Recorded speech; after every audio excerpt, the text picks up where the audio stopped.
ആവശ്യത്തിലധികം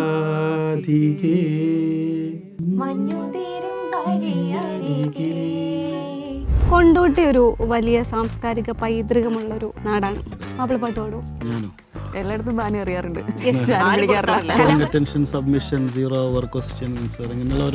അഞ്ചാരങ്ങൾ വെച്ച് 500 പറയാനുണ്ട്. നേരത്തെയുള്ള തിരക്കിനേക്കാൾ കുറച്ചൊരു ഉത്തരവാദിത്തമുള്ള തിരക്കായി എന്നുള്ളതാണ് പദവിയിലെത്തിയപ്പോൾ ഉണ്ടായിട്ടുള്ള മാറ്റം. പൊന്നാനി മിസ് വരുന്നു എന്നൊരു കാര്യം കേട്ടത് ശരിയാണ്. കൊണ്ടോട്ടി വന്നാൽ മതി. പ്രതികരണ ശേഷി അല്ലെങ്കിൽ ഒരു വീര്യം കുറഞ്ഞിട്ടുണ്ടോ? പ്രതിപക്ഷത്തിരിക്കുന്നയാളും ഭരണപക്ഷത്തിരിക്കുന്ന തമ്മിൽ വ്യത്യാസം ഉണ്ടാവും. നിങ്ങളൊക്കെ കബളിപ്പിക്കപ്പെടുന്നത് എങ്ങനെ മോഡിഫൈ ചെയ്ത് വണ്ടി ഇറക്കാന്ന് പ്രതീക്ഷിക്കുന്നിടത്താണ് തെറ്റ്. നമ്മളൊന്നും അങ്ങനെ അമിതമായി പ്രതീക്ഷിക്കരുത്.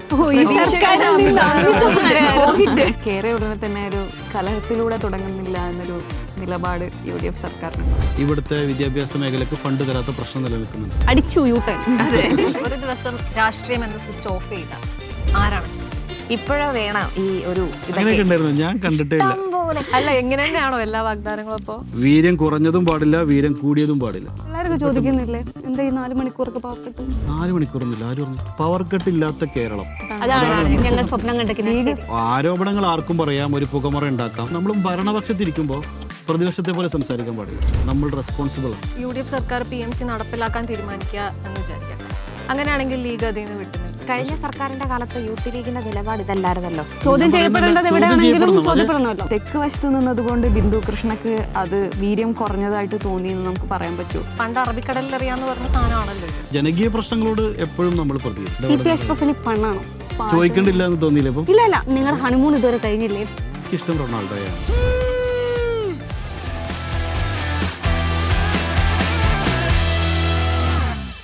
വളരെ ഒരു നീണ്ട ഇടവേളയ്ക്ക് ശേഷം നമ്മുടെ പരിപാടി വീണ്ടും ഓൺ ആയിരിക്കുകയാണ്. സോ നമസ്കാരം guys, welcome to political team. വളരെ കാലത്തിന് ശേഷം അതിഥി എത്തുന്ന ഒരു മഹത്തായ ദിവസമാണിത്. നമ്മുടെ തെരഞ്ഞെടുപ്പ് കഴിഞ്ഞു.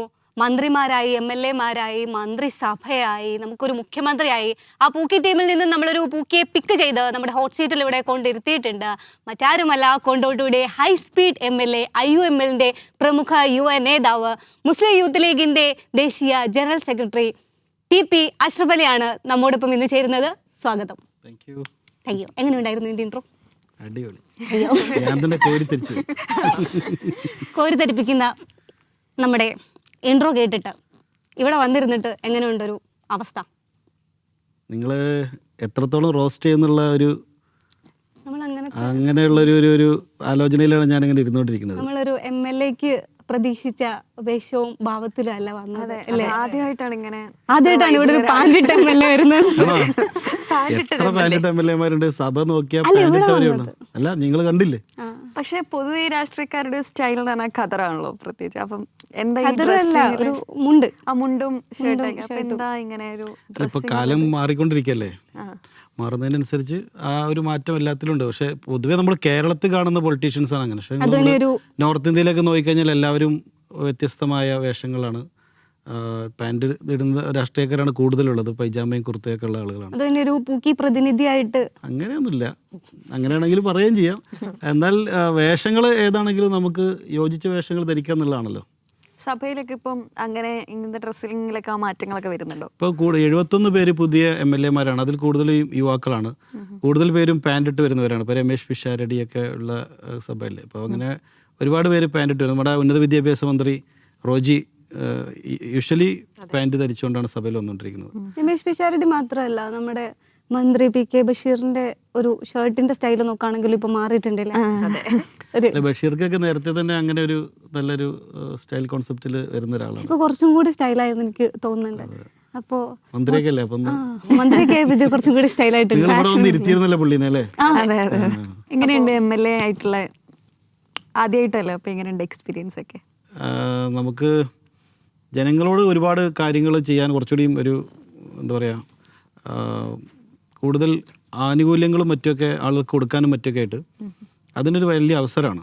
നമ്മൾ സാധാരണ യൂത്ത് അല്ലെങ്കിൽ സ്റ്റുഡൻറ്റ് പൊളിറ്റിക്സ് ഒക്കെ ചെയ്യുമ്പോൾ നമ്മൾ പലപ്പോഴും ഇങ്ങനെ ഉദ്യോഗസ്ഥരോട് മറ്റൊക്കെ പറയുമ്പോൾ ഉള്ളൊരു അനുഭവമല്ല ഇപ്പോൾ തിരിച്ച് അവർ നമ്മളൊരു പോസ്റ്റിലിരുന്നുകൊണ്ട് സംസാരിക്കുമ്പോൾ ഉണ്ടാകുന്നത്. നല്ല റെസ്പോൺസാണ് ഉദ്യോഗസ്ഥരുടെ ഭാഗത്തുനിന്നാണ് എല്ലാവരുടെ ഭാഗത്തുനിന്നുള്ളത്. നല്ല കോപ്പറേറ്റീവാണ്. നമുക്ക് എൻജോയ് ചെയ്യാൻ പറ്റുന്നുണ്ട്. ആളുകൾക്കും തന്നെ ഓരോന്ന് നമ്മൾ ചെയ്തു കൊടുത്ത് അതിൻ്റെ ഒരു തിരിച്ചു റെസ്പോൺസ് കിട്ടുമ്പോൾ ഉണ്ടാകുന്ന നമ്മുടെ ഒരു ആനന്ദം വളരെ വലുതാണ്. സഭയിലെ എക്സ്പീരിയൻസോ അതും സഭ ഭയങ്കരമായിട്ടുള്ള എക്സ്പീരിയൻസ്. ഒന്ന് സഭയുടെ ഒരു ആംബിയൻസ് ഭയങ്കരമാണ്. ഒരു ഏറ്റവും പ്രധാനം ലൈറ്റിങ് എന്ന് പറയുന്നത്, നമ്മൾ എവിടെയാണ് ലൈറ്റ് എന്നുള്ളത് നമുക്ക് കാണാൻ കഴിയില്ല. ഫുൾ ടൈം പുറത്തെ സമയം നമുക്കറിയില്ല. ആ വിധത്തിൽ സഭ ലൈവാണ്.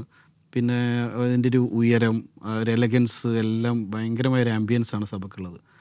ഒരു നമ്മൾ ഇരിക്കുമ്പോൾ കാണുന്ന സാധനം. ആദ്യമായിട്ട് സംസാരിക്കാൻ എത്ര മിനിറ്റ് കിട്ടി? ആദ്യം സംസാരിക്കാൻ 6 മിനിറ്റ്. 6 മിനിറ്റ്. ആ സമയം ഞാൻ 6 മിനിറ്റിൽ തന്നെ ക്ലോസ് ചെയ്തു. രണ്ടാമത് എനിക്ക് 8 മിനിറ്റ് തന്നു. പക്ഷെ അത് ഞാൻ 9.25 മിനിറ്റ് എടുത്തു. കൃത്യനിഷ്ഠത പാലിക്കാൻ പറ്റിയില്ല. ആദ്യത്തേത് നമ്മൾ കുറച്ചുകൂടി എന്താ പറയുക, വിറയിലൂടെ നമ്മളിപ്പോൾ പുറത്ത് എത്ര സംസാരിക്കെങ്കിലും അവിടെ ഉള്ളിൽ സംസാരിക്കുമ്പോൾ ഒരു വിറയിലും ആദ്യത്തിൻ്റെ ഒരു സഭാകമ്പമൊക്കെ എല്ലാവർക്കും ഉണ്ടാവും. പക്ഷേ പിന്നെ ഇങ്ങനെ ക്വസ്റ്റ്യൻ ചോദിക്കലും അതുപോലെ തന്നെ സബ്മിഷൻ അവതരിപ്പിക്കലും ഒക്കെ ആയിട്ട് അതിങ്ങനെ യൂഷ്വലായി വരുന്നതോടുകൂടി രണ്ടാമത്തെ സ്പീച്ച് ആയപ്പോഴേക്ക് കുറച്ചുകൂടി ഫ്രീ ആയിട്ട് നമുക്ക് സംസാരിക്കാം. ഓപ്പോസിറ്റ് ഇരിക്കുന്ന ആൾക്കാരെയൊക്കെ കണ്ടപ്പോഴും ഓപ്പോസിറ്റ് എല്ലാം നമ്മൾ പുറത്തുനിന്ന് കാണുന്ന കടിപിടിയൊന്നും സഭക്കകത്ത് ഇല്ല. വളരെ സൗഹൃദമാണ്. ഒന്നാമത് നമ്മുടെ പുതിയ ആളുകളാകുന്നതുകൊണ്ട് തന്നെ ആദ്യത്തെ സംസാരത്തിലൊക്കെ നമ്മുടെ അടുത്ത് എന്തെങ്കിലും പൊളിറ്റിക്കലി അറ്റാക്ക് ഉണ്ടെങ്കിൽ തന്നെ അവരത് ക്ഷമിക്കും. ആദ്യത്തെ പ്രസംഗത്തിന് എല്ലാവരും ഒരു സപ്പോർട്ടീവായിരിക്കും. ഇപ്പം എൻ്റെ ആദ്യത്തെ സംസാരം കഴിഞ്ഞതിന് ശേഷം നിരവധിയായിട്ടുള്ള ഓപ്പോസിഷനിലെ ആളുകൾ വന്നുകൊണ്ട് അഭിനയിച്ചു. അതിലേറ്റവും പ്രധാനം ഒന്ന് AC മൊയ്തീൻ MLA, അദ്ദേഹം വന്നുകൊണ്ട് നന്നായിട്ട് സംസാരിച്ചു എന്ന് പറഞ്ഞ് അഭിനന്ദിച്ചു. അതുപോലെ തന്നെ സുഹൃത്തുക്കളായിട്ടുള്ള ഒരുപാട് പേരുണ്ട്. സുമേഷ് അഴീക്കോട് മെമ്പർ, സുമേഷ് അടുത്ത സുഹൃത്താണ്, വിജിൻ, അതുപോലെ തന്നെ സനോജ്, ഇതൊക്കെ നേരത്തെ തന്നെ സുഹൃത്ത്. അപ്പോൾ അവരെ അങ്ങനെയുള്ള എല്ലാവരും വന്നുകൊണ്ട് സംസാരിച്ചു. അപ്പോൾ പുതുതായിട്ട് കിട്ടിയ ഒരു സുഹൃത്താണ് PP സുമോദ്, നല്ല സുഹൃത്തായി മാറി. അപ്പോൾ അവരൊക്കെ പ്രതിപക്ഷ അല്ലെങ്കിൽ ഭരണപക്ഷ വ്യത്യാസമില്ലാതെ വന്നുകൊണ്ട് സംസാരിക്കാനും സൗഹൃദങ്ങൾ പങ്കുവെക്കാനും അതുപോലെ തന്നെ കുറേ കാര്യങ്ങൾ പറഞ്ഞു തരാനും ഒക്കെ ആയിട്ട് ഭയങ്കരമായ സപ്പോർട്ടീവാണ്. അതേസമയം ഒരു പ്രതിപക്ഷ നേതാവ് സംസാരിക്കുമ്പോൾ അല്ലെങ്കിൽ മുഖ്യമന്ത്രി സംസാരിക്കുമ്പോഴൊക്കെ അങ്ങോട്ടും ഇങ്ങോട്ടുള്ള വാഗ്വാദങ്ങളോ സംസാരങ്ങളോ വരുമ്പോൾ ആ സമയത്ത് അതെല്ലാവരും പ്രകടിപ്പിക്കും. പക്ഷേ ആഫ്റ്റർ ഓൾ നല്ല സൗഹൃദമാണ്, നല്ല സപ്പോർട്ടീവാണ്. സീനിയർ MLA മാരൊക്കെ നല്ല സപ്പോർട്ടീവാണ്. ഓരോരുത്തരും അതിൻ്റെ സഭാ നടപടികൾ പറഞ്ഞു തരും, സഭയിൽ പെരുമാറേണ്ട രീതികൾ പറഞ്ഞു തരും. പിന്നെ ഓറിയന്റേഷൻ ഉണ്ടായിരുന്നു.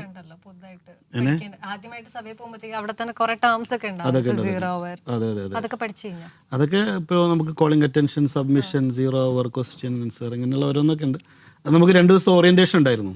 ആ ഓറിയന്റേഷനിലെല്ലാം കൃത്യമായിട്ട് നൽകി. ഓറിയന്റേഷൻ എടുത്തവരൊക്കെ ഇപ്പോൾ ഒന്ന് ശൈലജ ടീച്ചറാണ്, ഒന്ന് MP രാജേഷാണ്, P രാജീവാണ്, അതുപോലെ തന്നെ അങ്ങനെയുള്ള മുൻ സീനിയറായ ആളുകളും എന്നാൽ ഇടതുപക്ഷ നേതാക്കന്മാരുമായിട്ടുള്ള നല്ല പിന്നെ പാർലമെന്റേറിയന്മാരായ ആളുകളാണ് വന്നിട്ടുണ്ടായിരുന്നത്.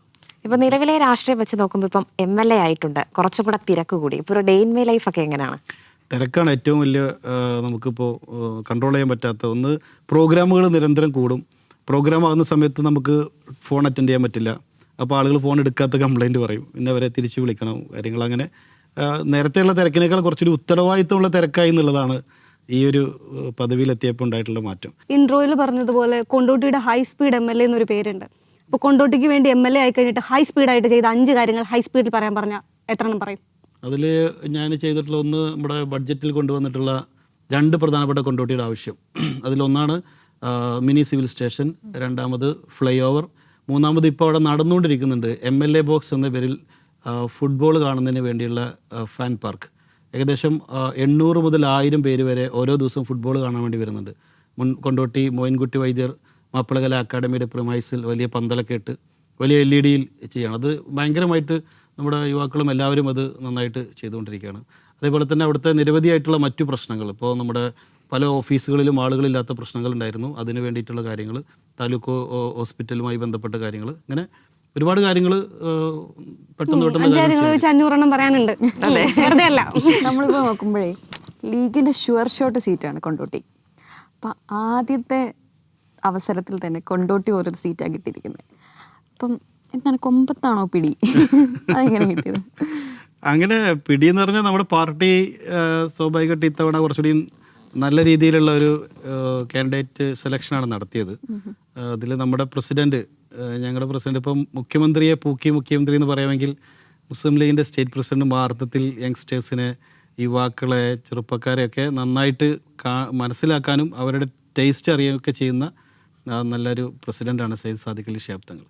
അദ്ദേഹത്തിൻ്റെ ഒരു നല്ല ഇടപെടൽ ഈ ടോട്ടൽ മുസ്ലിം ലീഗിൻ്റെ സ്ഥാനാർത്ഥി നിർണ്ണയത്തിൽ എല്ലാത്തിലും ഉണ്ടായിരുന്നു. അപ്പോൾ അതുപോലെ തന്നെ നിരവധി സർവേകൾ പാർട്ടി നടത്തിയിരുന്നു. അപ്പോൾ അങ്ങനെയൊക്കെ കിട്ടിയിട്ടുള്ള ഒരു ഫീഡ്ബാക്കിൻ്റെ ഒക്കെ അടിസ്ഥാനത്തിൽ കുറച്ചുകൂടി യുവാക്കൾ വേണമെന്നുള്ള ആവശ്യം കാലങ്ങളായിട്ടുണ്ട്. അതിൻ്റെയൊക്കെ അടിസ്ഥാനത്തിലാണ്. പിന്നെ അതുപോലെ തന്നെ ഇപ്പം വനിത MLA എല്ലാ തവണയും മത്സരിക്കാറുണ്ട്, പക്ഷേ വിജയിക്കാറില്ല. ഇത്തവണ ഫൈറ്റിംഗ് സീറ്റിൽ മത്സരിച്ച് ഫാത്തിമ താഹിലിലേക്ക് MLA ആകാൻ പറ്റി. അപ്പം അങ്ങനെ എല്ലാ സാഹചര്യങ്ങളും അനുകൂലമായിരുന്നു. ലീഡേഴ്സ് വളരെ പോസിറ്റീവായിരുന്നു. ആളുകൾ അത് സ്വീകരിക്കാനും തയ്യാറായിരുന്നു. അപ്പം എല്ലാം ഒത്തു വന്നപ്പോൾ പിന്നെ എല്ലാവരും നിയോഗമാണല്ലോ. അങ്ങനെ ഒരു നിയോഗം ഒരു ലീഗ് അനുകൂലികളുടെ ഒരു താല്പര്യം കൂടി ഇതിന് പിന്നിലുണ്ടെന്ന് ഒരു കരക്കമ്പി ഇങ്ങനെ കേൾക്കുന്നുണ്ട്. സമസ്തയിൽ എല്ലാവരും ലീഗ് അനുകൂലികളല്ലേ? ലീഗിനെ എതിർക്കുന്നവരൊന്നും സമസ്തയിലില്ലല്ലോ. അങ്ങനെ എന്തെങ്കിലും ഒരു താല്പര്യം ഇതിന് പിന്നിലുണ്ടായിരുന്നു? TP അഷ്റഫ് അലിന്റെ വരവിന് പിന്നിൽ എന്തെങ്കിലും എൻ്റെ ശ്രദ്ധയിൽപ്പെട്ടിട്ടില്ല. എന്റെ ശ്രദ്ധയിൽപ്പെട്ടിട്ടില്ല. പലപ്പോഴും നോക്കുമ്പോൾ ഈ സഭ എന്ന് പറയുമ്പോൾ ഭയങ്കര ചൂടായിട്ട് ഗൗരവമായിട്ട് പൊയ്ക്കൊണ്ടിരിക്കുക. ചില സമയത്ത് ഭയങ്കര ബോറടിക്കും. ആ സമയത്ത് ഭയങ്കര രസകരമായിട്ട് തമാശ പറയുന്ന ഒരാളാരായിരിക്കും? PK ബഷീറായിരിക്കും. വേറൊരാളും കൂടെ വേറെ ഇപ്പോൾ നമ്മുടെ VP സജീന്ദ്രൻ ഉണ്ട്. ഇപ്പോൾ കുന്നത്ത് നാട് MLA ആയിട്ട് രമേശ് പിഷാരടി. രമേശ് പിഷാരടിയുടെ സ്പീച്ച്. പക്ഷേ അതിനേക്കാൾ രമേശ് പിഷാരടി പിന്നെ ഓൾറെഡി നമുക്ക് അങ്ങനെയാണ് എന്ന് അറിയുന്നതുകൊണ്ട് ആളുകൾ അത് പ്രതീക്ഷിച്ചു. പക്ഷേ നമ്മൾ പ്രതീക്ഷിക്കാത്ത ചില രസികൻ പ്രസംഗങ്ങളൊക്കെ വന്നത് ഒന്ന് VP സജീന്ദ്രനിൽ നിന്നാണ്. അദ്ദേഹം CPM-ന്റെ നേതാക്കന്മാരുടെയൊക്കെ വിലയിരുത്തലുകളൊക്കെ വെച്ചുകൊണ്ട് ആദ്യത്തെ പ്രസംഗം എല്ലാവർക്കും ഭയങ്കരമായ രാജീവേട്ട പിന്നെ അതിനുശേഷം ആ ശൈലി മാറ്റി എന്നാ പറഞ്ഞത്. പിന്നെ അതുപോലെ തന്നെ നമ്മുടെ CR മഹേഷിൻ്റെയും കരുനാഗപ്പള്ളി MLA-യുടെ ഒക്കെ. അപ്പം അങ്ങനെ നമ്മൾ നേരത്തെ കുറച്ച് ഗൗരവക്കാരാണെന്ന് കണ്ട ആളുകളൊക്കെ സംസാരത്തിലൂടെയും മറ്റുമൊക്കെ വളരെ സരസമായിട്ട് TP അഷ്റഫ് അലി ഫണ്ണാണോ? എല്ലാം കൂടിയാണ്. മാത്രമേ ജീവിച്ചാൽ പറ്റില്ല. കൊണ്ടോട്ടി ഒരു വലിയ സാംസ്കാരിക പൈതൃകമുള്ളൊരു നാടാണ്. മോയിൻകുട്ടി വൈദ്യരുടെ ജന്മനാടാണ്. മാപ്പിളപ്പാട്ട് പാടോ? ഞാനോ? അല്ലേ? പാടാം. പാടോ? ഞാനൊന്ന് എറിഞ്ഞു നോക്കിയതാണ്. പാട്ടുകാരനൊന്നുമല്ല. എന്നാലും അങ്ങനെ എന്താ പറയാ, മോയിൻകുട്ടി വൈദ്യരുടെ ഈ പറഞ്ഞ പോലെ സാംസ്കാരിക സമ്പന്നതയുള്ള, അതുപോലെ തന്നെ പിന്നെ നമുക്കവിടെ കൊണ്ടോട്ടി നേർച്ചയുണ്ട്. കൊണ്ടോട്ടി നേർച്ച ഒരു വലിയൊരു കൊണ്ടോട്ടി നേർച്ചയിലേക്ക് നമുക്ക് പിന്നെ വരാം. ഒരു പാട്ട് ഇപ്പൊ പാടണം, ഇപ്പൊ തന്നെ പാടണം. വെറുതെ ചോദിക്കുമ്പോ തന്നെ പാടാൻ പറ്റുമോ? കുറച്ചുകൂടി ഞാൻ ഡിമാൻഡ് ആക്കട്ടെ? വേണ്ട, ഞാൻ നിർബന്ധിക്കുന്നു. ഇല്ല, ഞാൻ വെറുതെ പറഞ്ഞ പാടുന്നില്ല. അല്ല, ഒരു അണ്ണാലും ഒരു കോൺഫിഡൻസ് ഉണ്ടായിരുന്നോ? കണ്ടാലറിയാം പാട്ട്. ഇല്ല, എന്നാ പിന്നെ നമ്മൾ ലാസ്റ്റിലേക്ക് വെച്ചാലോ? അവസാനം ഒരു പാട്ട് പഠിപ്പിക്കും. പറഞ്ഞ് നമുക്ക് പ്രൊമോയിൽ കൊടുക്കാം. അവരെന്തെങ്കിലും ചോദിച്ചു മൂട് കളയും, അപ്പോഴത്തേക്ക് പഠിക്കും. അങ്ങനെ ഒരു പാട്ടൊന്നും പാടാറില്ല, എന്നാലും ഒന്ന് മൂളി നോക്കാന്നുള്ളൂ. ഇത് അവതരിപ്പിക്കുന്നു TP അഷ്റഫ് അലി MLA-യുടെ. ഒരു ചെറുതാരകം മുറ്റത്തെ മുല്ലയിൽ ഇന്നലെ രാവിൽ അടർന്നു വീണു. ഒരു ചെറുതാരകം മുറ്റത്തെ മുല്ലയിൽ ഇന്നലെ രാവിൽ അടർന്നു വീണു. നേരം വെളുത്തിട്ടും മേലോട്ട് പോകാതെ, നേരം വെളുത്തിട്ടും മേലോട്ട് പോകാതെ നക്ഷത്രമവിടെ തപസിരുന്നു. ബാക്കി പാടോ? എനിക്ക് അറിയത്തില്ല. രക്ഷപ്പെട്ടു. Sorry sir, യൂണിവേഴ്സിൽ ഞങ്ങളില്ല. സുമുഖി സുമവദനേ സഖി. ഉമ്പായിയുടെ ഒരു ഏറ്റവും ഫേമസ് ആയിട്ടുള്ള പാട്ടാണ്. ഇപ്പൊ നിങ്ങൾ കുറച്ചുകൂടി പിറകിലേക്ക് കൂടി നടക്കണം. ഇപ്പൊ ഇങ്ങനെ മാത്രം കണ്ടാ പോരാ. ചോദിക്കണ്ടില്ല എന്ന് തോന്നിയില്ല? ഇപ്പം ഇല്ല, പാട്ട് ഞങ്ങൾ എൻജോയ് ചെയ്തു. ഞങ്ങളെ പാട്ട് എന്ന് പറഞ്ഞ ആവശ്യം അംഗീകരിച്ചതിന് നന്ദി. ഗസ്റ്റ് ആണ്. അതെ അതെ, എല്ലായിടത്തും ബാനി അറിയാറുണ്ട്. കലാപരമായിട്ടുള്ള കഴിവുകൾ കൂടി ഞങ്ങൾ ഈ വേദിയിൽ പ്രോത്സാഹിപ്പിക്കും. എനിക്കുള്ള സന്തോഷം എന്താണോ, നിങ്ങളാരും അറിയാത്തൊരു പാട്ട് പാടി നിങ്ങൾക്ക് അതിന്റെ ബാക്കി കിട്ടിയില്ല. ഞാൻ ഭയങ്കരമായിട്ട് പലരും ഇങ്ങനെ വന്നിരുന്ന് നിങ്ങളുടെ മുന്നിൽ തോറ്റു പോകാറുണ്ട് പതിവ്. എന്നേരം ഈ ക്വസ്റ്റ്യൻ കൂടെ ചോദിച്ചു തോപ്പിക്കാൻ ശ്രമിക്കരുത്. കൊണ്ടോട്ടി മലപ്പുറം ഭാഗത്തേക്ക് വന്നാൽ ഫുട്ബോളിന് ഭയങ്കരമായിട്ട് ഭ്രാന്തമായിട്ട് സ്നേഹിക്കുന്ന കുറേ നാട്ടുകാരുള്ള, കുറേ മനുഷ്യന്മാരുള്ള നാടാണ്. ഏറ്റവും ഇഷ്ടപ്പെട്ട ഫുട്ബോൾ ടീം ഏതാണ്? അർജന്റീന.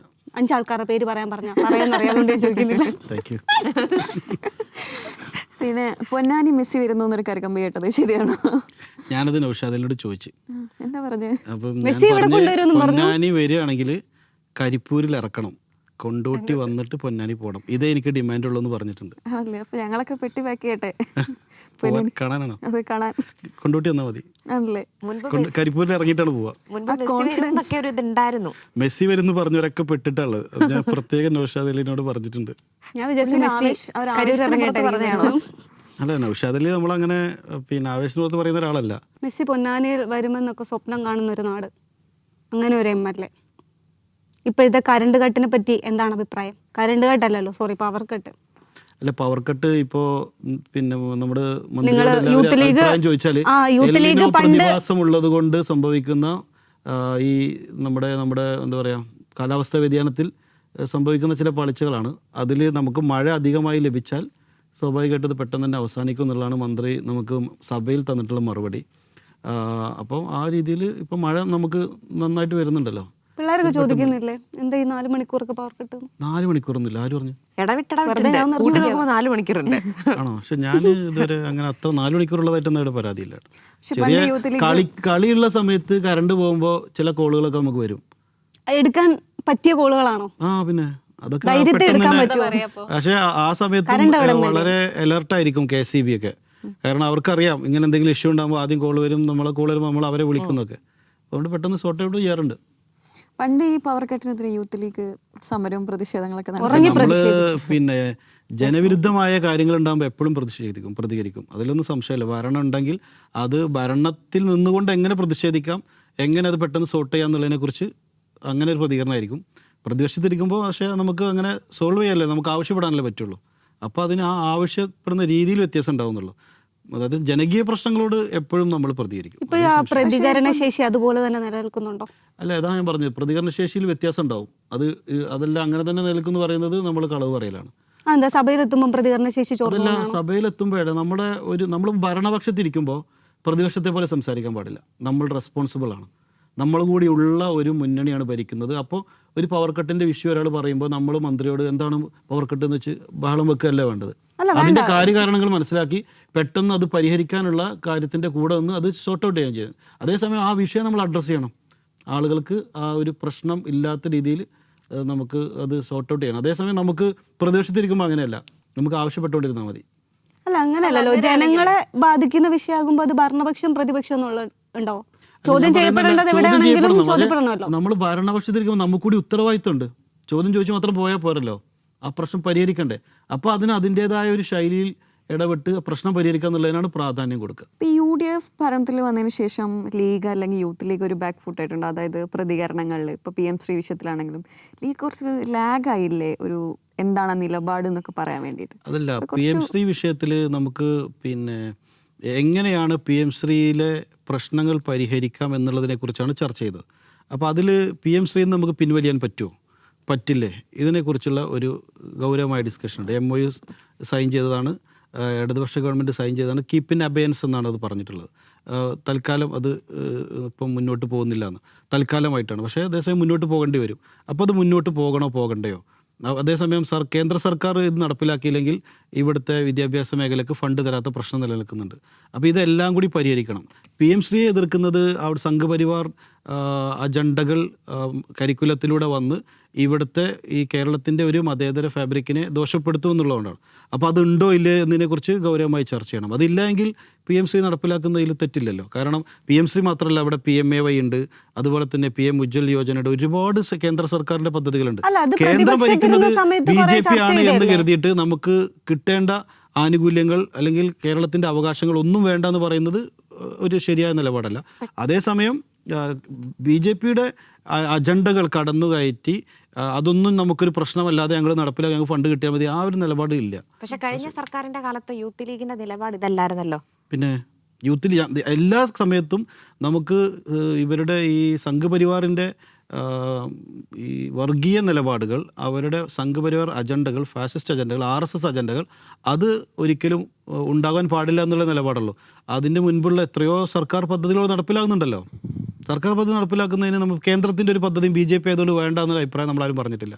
അത് പറയാനും പാടില്ലല്ലോ.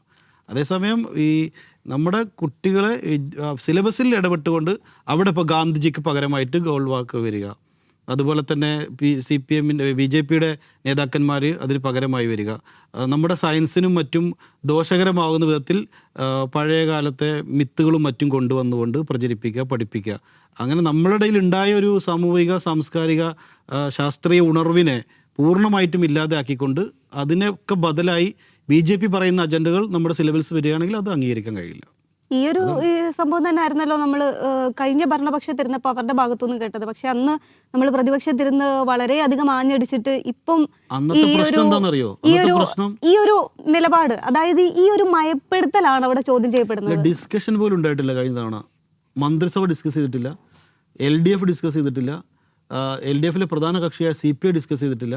വളരെ എന്താ പറയുക, തലയിൽ മുണ്ടിട്ട് പോയി സൈൻ ചെയ്തു എന്ന് പറഞ്ഞാൽ അത് അധികമാവാത്ത വിധത്തിലാണ് PMCയിൽ ഒപ്പുവെച്ചിട്ടുള്ളത്. UDF-ന്റെ ഭാഗത്ത് നിന്ന് അങ്ങനെ എന്ത് ഡിസ്കഷൻ ഇപ്പൊ മുന്നോട്ട് വെച്ചിട്ടുള്ളത്? ഞങ്ങൾ മുന്നോട്ട് വെച്ചിട്ടുള്ള 4 മന്ത്രിസഭ ഉപസമിതി ഉണ്ട്. Advocate N. ഷംസുദ്ദീൻ കൺവീനറായിട്ടും, PC Vishnunath, Roji M. John, അതുപോലെ തന്നെ M. ലിജു, ഈ 4 മന്ത്രിമാരുള്ള ഒരു സബ് കമ്മിറ്റി ഉണ്ട്. ആ സബ് കമ്മിറ്റി വളരെ വ്യക്തമായിട്ട് PMCയെ കുറിച്ച് പഠിക്കും, അതിൽ കേന്ദ്രവുമായി സംസാരിക്കും. കരിക്കുലത്തിൻ്റെ പൂർണ്ണമായ അധികാരം കേരളത്തിന് നൽകുകയാണെങ്കിൽ മാത്രമേ PMCയുമായി മുന്നോട്ട് പോവുകയുള്ളൂ. മുന്നേ ഇതിനെപ്പറ്റി പഠിക്കാതെ ആയിരുന്നു. തീർച്ചയായും പഠിക്കാതെയായിരുന്നു. അത് നമ്മൾ ഉന്നയിച്ചതോ അല്ല, ഗവൺമെന്റിനെ പഠിച്ചിട്ടില്ല. ഗവൺമെന്റ് വെച്ച സബ് കമ്മിറ്റി IAS ഓഫീസർമാരുടെ സബ് കമ്മിറ്റി ആയിരുന്നു. അവർ പഠിക്കുകയോ മീറ്റിംഗ് കൂടുകയോ.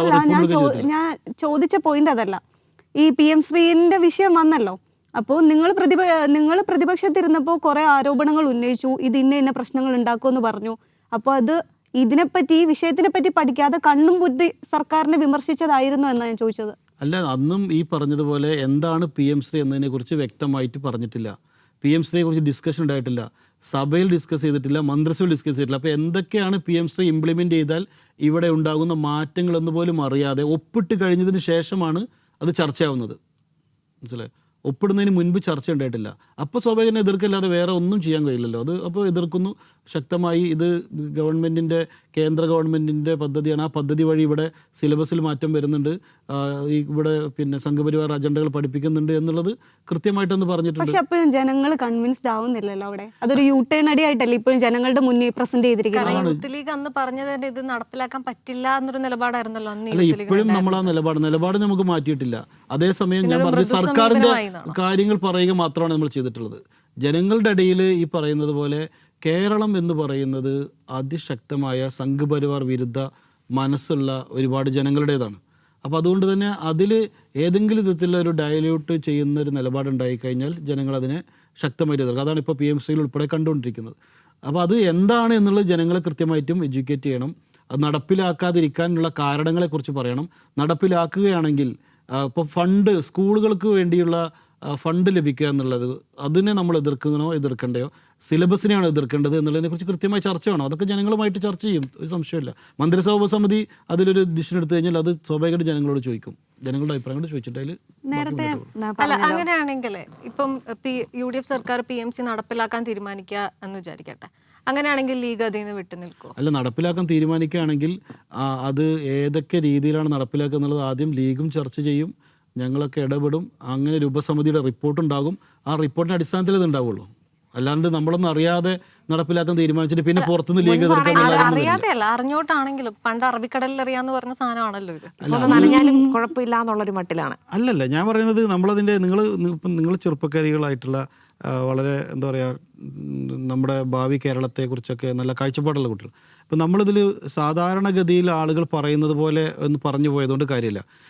PMCൻ്റെ പ്രശ്നം അതിൻ്റെ ഉള്ളടക്കമാണ്, അതിൻ്റെ ഫണ്ടല്ല. ഉള്ളടക്കമാണ് പ്രശ്നം. ആ ഉള്ളടക്കത്തിൽ കുഴപ്പമുണ്ടോ ഇല്ല എന്നുള്ളത് കൃത്യമായി പരിശോധിക്കും.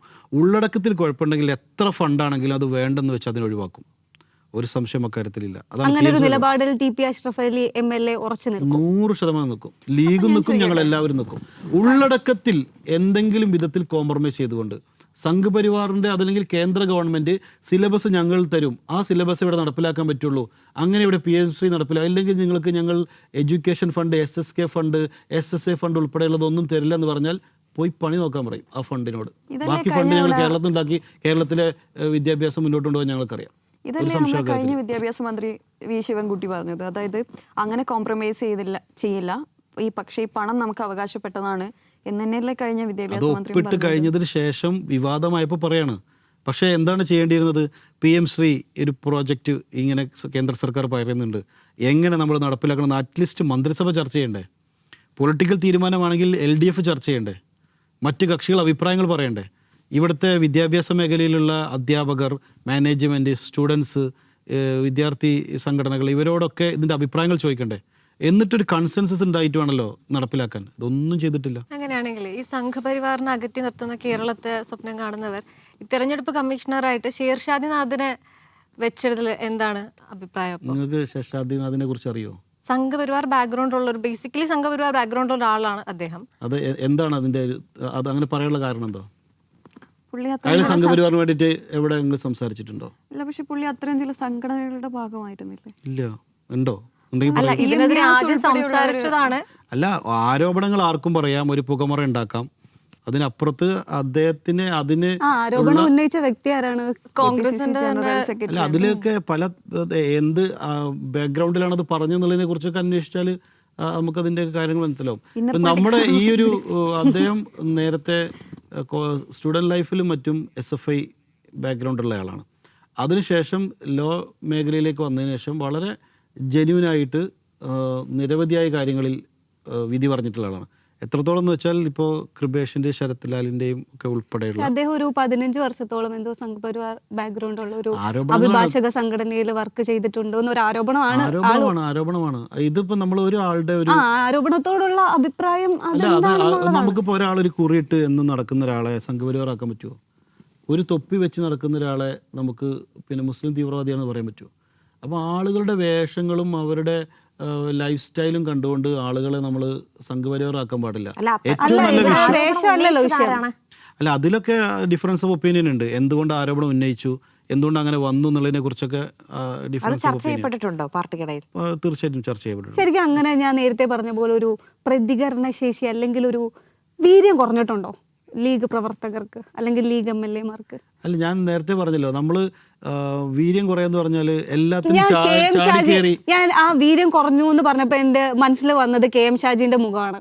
അദ്ദേഹത്തിന്റെ നമ്മൾ പുറത്ത് നിന്ന് കാണുന്ന ഒരാളെ അല്ല അദ്ദേഹം സഭയിൽ ആ ഒരു പഴയ ആ ഒരു എന്താ പറയാ. ഞാൻ പറയണെന്ന്, പ്രതിപക്ഷത്തിരിക്കുന്നയാളും ഭരണപക്ഷത്തിരിക്കുന്ന തമ്മിൽ വ്യത്യാസം ഉണ്ടാവും. ഷാജി ഇന്ന് കേരളത്തിലെ ഉത്തരവാദിത്തപ്പെട്ട ഒരു മന്ത്രിയാണ്. അതുകൊണ്ട് അദ്ദേഹത്തിന് പ്രതികരിക്കാൻ അല്ല, അദ്ദേഹത്തിന് പ്രതികരിക്കുന്ന ശൈലിയിൽ വ്യത്യാസം വരണം. പഴയതുപോലെ പ്രസംഗിക്കുകയോ അല്ലെങ്കിൽ ഭയങ്കരമായിട്ട് പൊതുയോഗങ്ങളിൽ അങ്ങനെ ആക്ഷേപം സംസാരിക്കുക ചെയ്യേണ്ട ഉത്തരവാദിത്തമല്ല ഇന്ന് ഷാജിക്കുള്ളത്. ഷാജി ഇന്ന് അദ്ദേഹത്തിന് മുന്നിൽ വരുന്ന ഞാൻ അദ്ദേഹത്തിന്റെ ശബ്ദം ഉയർത്തിയുള്ള ആ ഒരു ആർജവത്തോടുള്ള സംഭവം, ഞാൻ അദ്ദേഹം നിലപാടുകൾ പറയുന്നത്, അദ്ദേഹത്തിന്റെ അഭിപ്രായങ്ങൾ പറയുന്നത്, അതിലൊക്കെ ഒരു മയപ്പെടുത്തൽ വന്നിട്ടുണ്ട്. അല്ലെങ്കിൽ ആരെങ്കിലും ഒക്കെ കൺസിഡർ ചെയ്തിട്ടാണോ അഭിപ്രായം പറയുന്നതെന്നൊരു സംശയമാണ് ഞാൻ ചോദിച്ചത്. നമുക്ക് ആ ഒരു കാര്യത്തിൽ അദ്ദേഹത്തിന് മുന്നിൽ വരുന്ന വിഷയങ്ങൾ നടപ്പിലാക്കുന്ന കാര്യത്തിലായിരിക്കും അദ്ദേഹത്തിൻ്റെ ആ നിലപാടും മറ്റും കൃത്യമായിട്ട് വരിക. ഇപ്പോൾ ഷാജിയോ അല്ലെങ്കിൽ മുഖ്യമന്ത്രിയോ അതല്ലെങ്കിൽ ഈ മന്ത്രിസഭയോ ഒന്നും ഇപ്പോൾ ഈ പറയപ്പെടുന്ന ആരോപണങ്ങൾ ഉന്നയിച്ചതുപോലെ അത് അങ്ങനെ ആരോപണം അത് ശരിയാണെന്ന് അറിഞ്ഞിട്ടും ഇത്തരം ആളുകൾ അപ്പോയിൻ്റ് ചെയ്യുന്ന ആളുകളല്ല. അതല്ല എന്നുള്ളതിന് കൃത്യമായിട്ടുള്ള തെളിവുകൾ അവരുടെ പക്കലുണ്ട്. അയാൾ വളരെ സെക്യുലറാണ്. അദ്ദേഹത്തിൻ്റെ കഴിഞ്ഞകാല പ്രവർത്തനങ്ങളിൽ എത്രത്തോളം നീതിപൂർവമായിട്ടാണ് അദ്ദേഹം പ്രവർത്തിച്ചതിനെ കുറിച്ചൊക്കെയുള്ള കൃത്യമായ ഫയലുണ്ട്. പിന്നെ ഇതേപോലെ ഒരു പോസ്റ്റിലേക്ക് ഒരാൾ വരുമ്പോൾ വിജിലൻസിൻ്റെ അതുപോലെ തന്നെ സ്പെഷ്യൽ ബ്രാഞ്ചിൻ്റെ ഒക്കെ കൃത്യമായിട്ടുള്ള റിപ്പോർട്ടുകൾ മിനിസ്റ്റേഴ്സിന് മറ്റും കിട്ടും. അങ്ങനെ എല്ലാ ഫയലും വന്ന് കൃത്യമായി പരിശോധിച്ചിട്ടാണ് ആ വിഷയത്തിലൊക്കെ ഒരു നിലപാടെടുത്ത് പോയിട്ടുള്ളത്. നമ്മൾ ഈ ടേണുകളെ കുറിച്ചിട്ടാണ് സംസാരിച്ചത്.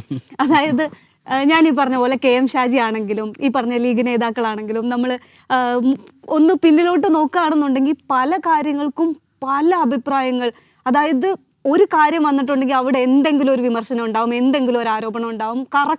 കൃത്യമായിട്ട് കാര്യങ്ങൾ വിശദീകരിച്ചുകൊണ്ടിരുന്ന പല കാര്യങ്ങളിലും ഇപ്പം വരുമ്പോൾ അവിടെ കാണുന്നത് വയ്യ, ലീഗ് നേതാക്കൾക്ക് വയ്യ, ഒന്നിനും വയ്യ, അവിടെ ഒരു മൗനം, ചെറിയൊരു മടി, ഒന്നും അഭിപ്രായം പറയാൻ മടി.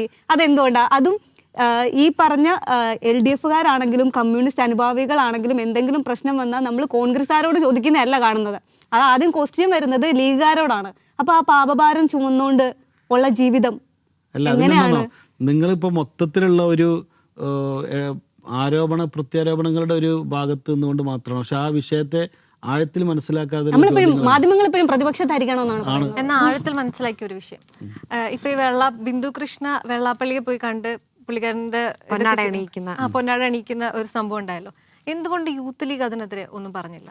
അല്ല നമ്മൾ ക്ഷീരദിനാശംസകൾ എന്ന് പറയരുത് പ്ലീസ്. അല്ല ഞാൻ പറയട്ടെ, അപ്പോൾ ബിന്ദു കൃഷ്ണ ജീവിക്കുന്ന കൊല്ലം പ്രദേശം പോലെയോ അല്ലെങ്കിൽ ആലപ്പുഴ തിരുവനന്തപുരം പ്രദേശം പോലെയോ അല്ല മലപ്പുറത്ത് അല്ലെങ്കിൽ കോഴിക്കോട് ഈ പ്രദേശങ്ങളിൽ ജീവിക്കുന്ന ഒരാളുടെ SNDPയുമായ വെള്ളാപ്പള്ളി നടേശനുമായിട്ടുള്ള ഒരു അഭിപ്രായം പറയാൻ കാരണം, വെള്ളാപ്പള്ളി നടേശനെതിരെ പറഞ്ഞിട്ടുള്ളത് മലപ്പുറം ജില്ലയോടാണ്, അതുപോലെ തന്നെ മുസ്ലിം ലീഗിൻ്റെ നിലപാടുകളോടും മറ്റുമൊക്കെയാണ്. അതേസമയം ഇവിടെയുള്ള ഒരാൾ പോയിട്ട് വെള്ളാപ്പള്ളി നടേശനെ കണ്ട് ആ പറഞ്ഞ പോലെ ഷാണളിക്കുകയും മറ്റൊക്കെ ചെയ്യുകയാണെങ്കിൽ നമുക്കതിന് കുറച്ചുകൂടി ശക്തമായി ഇത് നിങ്ങളുടെ മുന്നണിയിലെ മന്ത്രി ആണ്. പക്ഷെ നമ്മുടെ മുന്നണിയിലെ മന്ത്രിയാണെങ്കിലും ഓരോ ആളുകൾക്കും ഓരോ നിലപാടും അഭിപ്രായങ്ങളും അവരുടെയൊക്കെ നിലപാടുകൾ ഉണ്ടാവുമല്ലോ. അപ്പൊ അതിനനുസരിച്ച് അവരുടെ നിലപാടെടുത്താണ്. പക്ഷെ അതിന് വിമർശനങ്ങൾ ഉണ്ടായിരുന്നു, ശക്തമായുള്ള വിമർശനങ്ങൾ ഉണ്ടായിരുന്നു, ആളുകൾ അതിനെ എതിർത്തുണ്ടായിരുന്നു. അത് അവർക്ക് മനസ്സിലായിട്ടുണ്ട്. മലപ്പുറം ജില്ലയിലെ ഒരു MLA എന്ന നിലയിൽ വെള്ളാപ്പള്ളി ഇപ്പോഴും ഒരു വർഗീയവാദിയാണെന്ന് ഇപ്പോഴും ഉറച്ചു വിശ്വസിക്കുന്നുണ്ടോ? നിലപാടിൽ മാറ്റമുണ്ടോ? വെള്ളാപ്പള്ളി പിന്നീട് ആ രീതിയിലുള്ള ശക്തമായ അദ്ദേഹം ഇടതുപക്ഷ ഗവൺമെന്റ് ഇരിക്കുന്ന സമയത്ത് പറഞ്ഞതുപോലെ പിന്നീട് പറഞ്ഞു കേട്ടിട്ടില്ല. പക്ഷെ ഇപ്പൊ പറഞ്ഞല്ലോ, നമ്മളിപ്പം ഇവിടെ മലബാർ ഏരിയയിൽ നിൽക്കുന്ന ഒരാളെ പോലെ ആയിരിക്കില്ല തെക്ക് ഭാഗത്തേക്ക്. മീൻസ് ഞാൻ ഒന്ന് പറഞ്ഞു. പക്ഷെ ഞാൻ ചോദിക്കട്ടെ, അതിൽ വെള്ളാപ്പള്ളി നടേശൻ പറഞ്ഞിട്ടുള്ള തുപ്പിയിട്ടുള്ള വർഗീയ വിഷയങ്ങളെക്കുറിച്ച് കേരളത്തിൻ്റെ അങ്ങോളം ഇങ്ങോളം ഇരിക്കുന്ന ഒരു മലയാളിക്കും അതിൽ കൺഫ്യൂഷൻസ് ഇല്ല, അതിൽ ഗ്രേ ഇല്ല, ഒന്നെങ്കിൽ ബ്ലാക്ക് അല്ലെങ്കിൽ വൈറ്റ്. അപ്പം തെക്ക് വശത്ത് നിന്നതുകൊണ്ട് ബിന്ദു കൃഷ്ണക്ക് അത് വീര്യം കുറഞ്ഞതായിട്ട് തോന്നിയെന്ന് നമുക്ക് പറയാൻ പറ്റുമോ? ഇല്ലല്ലോ. അതായത് അത് ക്ലിയർ അല്ലേ, പുള്ളി ഇങ്ങനെയൊക്കെ പറഞ്ഞു. അത് മുസ്ലിം ലീഗിനെതിരായാലും നമ്മളുടെ ഇപ്പം രാജ്യത്തിൻ്റെ ഒരു സാഹചര്യം വെച്ചിട്ട് അത്തരം പരാമർശങ്ങൾ പാടില്ല. ആ തരത്തിൽ നമ്മൾ അതീവ അപകടകരമായ ഒരു സിറ്റുവേഷനിലാണ് നമ്മുടെ രാജ്യം പോയിക്കൊണ്ടിരിക്കുന്നത്. അപ്പം അത്തരം പരാമർശങ്ങൾ പാടില്ല, അതിൽ അങ്ങോട്ടും ഇങ്ങോട്ടും ഇല്ലല്ലോ. അപ്പോൾ ബിന്ദു കൃഷ്ണ പോയത് തെറ്റാണ്, അത് ചെയ്യാൻ പാടില്ല, ചെയ്യരുതായിരുന്നു. ഒരു കോൺഗ്രസ് മന്ത്രിയുടെ ഭാഗത്തു നിന്ന് അങ്ങനെ വരരുതായിരുന്നു. അത്തരമൊരു ഉറച്ച നിലപാട് എന്തുകൊണ്ട് വന്നില്ല? അത് വന്നിട്ടുണ്ട്, അത് മീഡിയകളിലൂടെ വന്നിട്ടില്ല എന്നുള്ളതാണ്. അത് വന്നിട്ടുണ്ട്, അവർക്ക് തിരുത്തലുകൾ ഉണ്ടായിട്ടുണ്ട്. അതിനുശേഷം വെള്ളാപ്പള്ളി നടേശന്റെ ഒരു പ്രോഗ്രാം സംഘടിപ്പിച്ചപ്പോൾ ഒരു ഗ്രാമപഞ്ചായത്ത് അംഗം പോലും പങ്കെടുത്തില്ല എന്നുള്ളത് നിങ്ങളുടെ ശ്രദ്ധയിൽപ്പെട്ടിട്ടുണ്ടോ എന്ന് എനിക്ക് അറിഞ്ഞൂടാ. മന്ത്രിമാരോ MLAമാരോ MP മാരോ ഈവൻ ഗ്രാമപഞ്ചായത്ത് അംഗങ്ങൾ പോലോ പങ്കെടുക്കാത്ത വിധത്തിൽ അദ്ദേഹത്തിൻ്റെ ഈ അടുത്ത് 50ാം വാർഷികം എന്തോ ഒരു പ്രോഗ്രാമാണെന്ന് തോന്നുന്നു, അപ്പോൾ കഴിഞ്ഞു പോയിട്ടുണ്ട്. അപ്പം അത്തരം ആളുകളൊക്കെ സമൂഹത്തിൽ നിന്ന് ഒറ്റപ്പെടും, ഒരു സംശയം അക്കാര്യത്തിലില്ല. ഇവിടെ വളരെ സെക്യുലറായി നമ്മുടെ കേരളത്തിനെ നയിച്ച് മുന്നോട്ട് വരാൻ പറ്റുന്ന അഭിപ്രായങ്ങൾ പറഞ്ഞ് ഇതിൻ്റെ ഫോർഫ്രണ്ടിൽ നിൽക്കുന്ന ആൾക്ക് മാത്രമേ ഇവിടെ സർവേ ചെയ്യാൻ പറ്റുള്ളൂ. ബാക്കിയുള്ള എല്ലാവരും ഈ പറഞ്ഞ പോലെ കർട്ടന് പുറകിലേക്ക് പോകും. അപ്പോഴും നിലപാടിലേക്ക് വന്നു. ഈ നിലപാട് പറയാന്ന് പറഞ്ഞാൽ ചാനലുകളിൽ വന്നുകൊണ്ട് പറഞ്ഞാൽ മാത്രമല്ല നിലപാടാകുക. നിലപാട് നമുക്ക് അല്ലാതെയും പറയാൻ പറ്റും. അതിൽ കമ്മ്യൂണിക്കേഷനും അതിൽ റിസൾട്ട് ഉണ്ടാക്കുക എന്നുള്ളതാണ്. അങ്ങനെ റിസൾട്ട് ഉണ്ടായിട്ടുണ്ട്. ആ ക്വസ്റ്റ്യൻ, വെള്ളാപ്പള്ളി ഒരു വർഗീയവാദിയാണോ എന്ന് ഉറച്ചു നിൽക്കുന്നുണ്ടോ ഇപ്പോഴും എന്നുള്ളൊരു ക്വസ്റ്റ്യൻ. അദ്ദേഹം മുൻപ് പറഞ്ഞ ആരോപണങ്ങളൊക്കെ നിലനിൽക്കത്തോളം കാലം അദ്ദേഹത്തിന് ആ ഒരു വർഗീയവാദി എന്നുള്ള ആ ഒരു രീതിയിലേക്കുള്ള ഒരു ചിത്രം തന്നെ ഉണ്ടാകും. അത് അദ്ദേഹം തിരുത്തി കൃത്യമായിട്ടും എന്താണ് മലബാറിലും മലപ്പുറത്തും നടക്കുന്നത് എന്നുള്ളത് മാറ്റി പറഞ്ഞാൽ മാത്രമേ അദ്ദേഹത്തിൽ നിന്ന് ആ പട്ടം മാറുള്ളൂ. ഓക്കെ, നമുക്കൊരു ചിൽ ഗെയിം ആയാലോ? മൈ ഗോഡ്, പേടിക്കണ്ട, ഒന്നും ചെയ്യില്ല. ഇതിൽ കുറച്ച് വിഷയങ്ങൾ അല്ലെങ്കിൽ ചിലപ്പോൾ പേരുകൾ എന്താണെന്ന് നമുക്കൊരു ധാരണയില്ല. അത് ചില നമ്മൾ സംസാരിച്ചതായിരിക്കും. അപ്പോൾ ഒരു 1-2 വാചകങ്ങളിൽ അത് സംസാരിക്കുക. ഹൈസ്പീഡ് MLAയുടെ ഹൈസ്പീഡ് സ്റ്റേറ്റ്മെന്റുകളാണ് നമുക്കിതിൽ വേണ്ടത്. താഴെ തട്ടിൽ നിന്നാണ് പ്രവർത്തനം. ഏതാണ് ഇവിടെ നമ്മൾ സംസാരിച്ച വിഷയമാണ്. ഏതാന്ന് പറയാൻ പറ്റുമോ? PM ശ്രീ ആണോ? അടുത്ത് വെള്ളാപ്പള്ളിയാണോ? ഫുട്ബോൾ ആണോ? മോഡിഫിക്കേഷൻ? ന്യൂട്ടൺ ആണോ? Biryani? Power cut. Power cut. Okay, 1-2 വാചകം. പവർ കട്ട് ഇല്ലാത്ത കേരളം, അതാണ് ഞങ്ങൾ സ്വപ്നം കണ്ട സ്വപ്നം കാണുന്ന അതിൽ തീർച്ചയായിട്ടും അത് മാറുകയും ചെയ്യും കേട്ടോ. ആ രീതിയിലേക്കുള്ള നല്ല പ്രൊജക്റ്റുകളൊക്കെ തീർച്ചയായിട്ടും വരുന്നുണ്ട്. ഇപ്പോൾ മന്ത്രി തന്നെ പറഞ്ഞിട്ടുള്ളത് പവർ കട്ടിനെ പ്രതിരോധിക്കാൻ ഉൽപ്പാദനം വർദ്ധിപ്പിക്കണം. അപ്പോൾ അതിന് കേരളത്തിൻ്റെ ഭൂപ്രകൃതിക്കനുസരിച്ച് ഇപ്പോൾ കാറ്റാടി യന്ത്രങ്ങൾ അതുപോലെ തന്നെയുള്ള മറ്റു ചെറുകിട ജലസേചന പദ്ധതികൾ കൊണ്ടുവന്ന് അത് തീർച്ചയായിട്ടും മാറ്റും എന്നുള്ള രീതിയിലാണ്. അപ്പോൾ അതിന് നല്ല മാറ്റങ്ങളുണ്ടാവും. PM ശ്രീ സംഘപരിവാർ അജണ്ടക്ക് കീഴ്പ്പെട്ടുകൊണ്ടുള്ളൊരു PM ശ്രീ കേരളത്തിൽ ഉണ്ടാവില്ല. വീര്യം കുറഞ്ഞ മദ്യം. ഞാൻ നേരത്തെ അത് ചോദിച്ചപ്പോൾ സ്കിപ്പായി. വീര്യം കുറഞ്ഞതും പാടില്ല, വീര്യം കൂടിയതും പാടില്ല. ഓക്കെ, മദ്യവിമുക്ത കിനാശ്ശേരിയാണ്. മദ്യവിമുക്ത കിനാശ്ശേരി. മദ്യവിമുക്ത കിനാശ്ശേരി എന്നൊക്കെ പറഞ്ഞാൽ വലിയൊരു വിഭാഗം ആളുകൾ. ഊരാളുങ്കൽ ലേബർ ക്രെഡിറ്റ് സൊസൈറ്റി നമുക്ക് നല്ലൊരു സംരംഭമാണ്. ഒരു സംരംഭം എന്നുള്ളത് നല്ല സംരംഭമാണ്. വൻ ഒരുപാട് അഴിമതിയാണെന്നാണ് കഴിഞ്ഞ പ്രാവശ്യം ആളുകളുടെ അവിടുത്തെ സാധാരണക്കാരായ വടകരയുള്ള ആളുകളുടെയൊക്കെ ഷെയറും ഒക്കെ ആയിട്ട് നന്നായിട്ട്. പക്ഷേ കഴിഞ്ഞ ഗവൺമെൻറ് അമിതമായി ഊരാളുങ്കലിനെ സപ്പോർട്ട് ചെയ്തിട്ടുണ്ട്. അതിൻ്റെ പിന്നിൽ നിക്ഷിപ്ത താല്പര്യങ്ങളുണ്ട്. പലർക്കും അതിൽ ഷെയർ ഉണ്ട്, പലരും അതിൻ്റെ ഭാഗവാക്കാണെന്നൊക്കെയുള്ള രീതിയിൽ വന്നിട്ടുണ്ട്. അപ്പോൾ അതുകൊണ്ട് ഊരാളുങ്കലിന് കുറച്ച് ഭാരം കുറക്കണം. എല്ലാവർക്കും ഊരാളുങ്കൽ ഏറ്റെടുക്കുക. IT വന്നാൽ ഊരാളുങ്കൽ, ഇനി അതുപോലെ തന്നെ വേറെ എന്തെങ്കിലും പ്രൊജക്റ്റുകൾ വന്നാൽ ഊരാളുങ്കൽ, എല്ലാത്തിനും ഒരു ഊരാളുങ്കൽ എന്നുള്ള ഒരു ഒറ്റവാക്ക്, ഒരു ഒറ്റമൂലിയല്ല. അതിന് വ്യത്യസ്തങ്ങളായ എക്സ്പേർട്ടുകളായ ആളുകളുണ്ട്. എല്ലാവർക്കും അതിൽ ടെൻഡറിൽ പങ്കെടുക്കുകയും ഒക്കെ. അപ്പോൾ അവർക്ക് അങ്ങനെ അമിതമായിട്ട് അവർക്ക് കൊടുക്കുന്ന പ്രിവിലേജുകൾ ഒഴിവാക്കി അവർക്കും മറ്റുള്ളവരോട് കോമ്പീറ്റ് ചെയ്തുകൊണ്ട് വർക്കാകട്ടെ എന്താവട്ടെ അവർ കിട്ടുന്ന അവർ പ്രവർത്തിക്കുന്ന ആർക്കും എതിർപ്പില്ല. അമിതമായൊരു തലോടൽ ഊരാളുങ്കലിന് എന്തായാലും നൽകാൻ പാടില്ല. വിഴിഞ്ഞം തുറമുഖം നമ്മുടെ അഭിമാനമാണ്. വിഴിഞ്ഞം തുറമുഖം കേരളത്തിൻ്റെ ഏറ്റവും വലിയ അഭിമാനമാണ്. അതുവഴി ഉണ്ടാകുന്ന ഇവിടുത്തെ നമ്മുടെ വികസനങ്ങളൊക്കെ വളരെ വലിയ സാധ്യതകളാണ്. ഇപ്പോൾ പുതിയ ഇൻവെസ്റ്റ്മെൻറ്റ് വന്നതുമായി ബന്ധപ്പെട്ടാണ് വിഴിഞ്ഞം വീണ്ടും ചർച്ചയായിട്ടുള്ളത്. സർക്കാരിൻ്റെ തന്നെ അതിലുള്ള നിലപാട് പറഞ്ഞിട്ടുണ്ട്. സർക്കാരിനോട് നേരത്തെ കൺസൾട്ട് ചെയ്യാതെ അദാനി ഗ്രൂപ്പിന് മാത്രമായിട്ട് അതിൻ്റെ ഷെയർ വിറ്റ് ലാഭം ഉണ്ടാക്കി പോകാൻ പാടില്ല എന്നുള്ളത്. അപ്പോൾ സർക്കാർ ആ വിഷയത്തിൽ സർക്കാരിൻ്റെ ഡിസ്പ്ലഷർ മുഖ്യമന്ത്രി അറിയിച്ചിട്ടുണ്ട്. സംസ്ഥാന താല്പര്യത്തിന് കൂടി യോജിക്കുന്ന വിധത്തിലായിരിക്കും അതിൻ്റെ പുതിയ ഇൻവെസ്റ്റ്മെൻറ്റ് വരുന്നതും അതിൻ്റെ ബാക്കി ഡെവലപ്മെൻറ്റുകളൊക്കെ ഉണ്ടാവുക.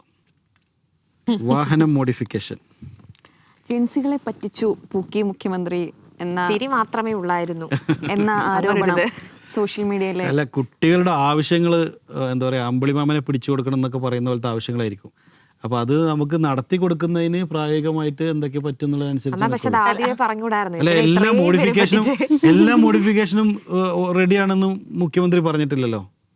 ചിരിയിലുണ്ടായിരുന്നു നിങ്ങളൊക്കെ കബളിപ്പിക്കപ്പെടുന്നത് ആരും മനസ്സിലാക്കിയില്ലേ. അതൊക്കെ നമുക്ക് സെറ്റാക്കാന്നുള്ളൊരു ചിരിയല്ലേ. അതിന് അങ്ങനെ നമ്മൾ എല്ലാം നടക്കും.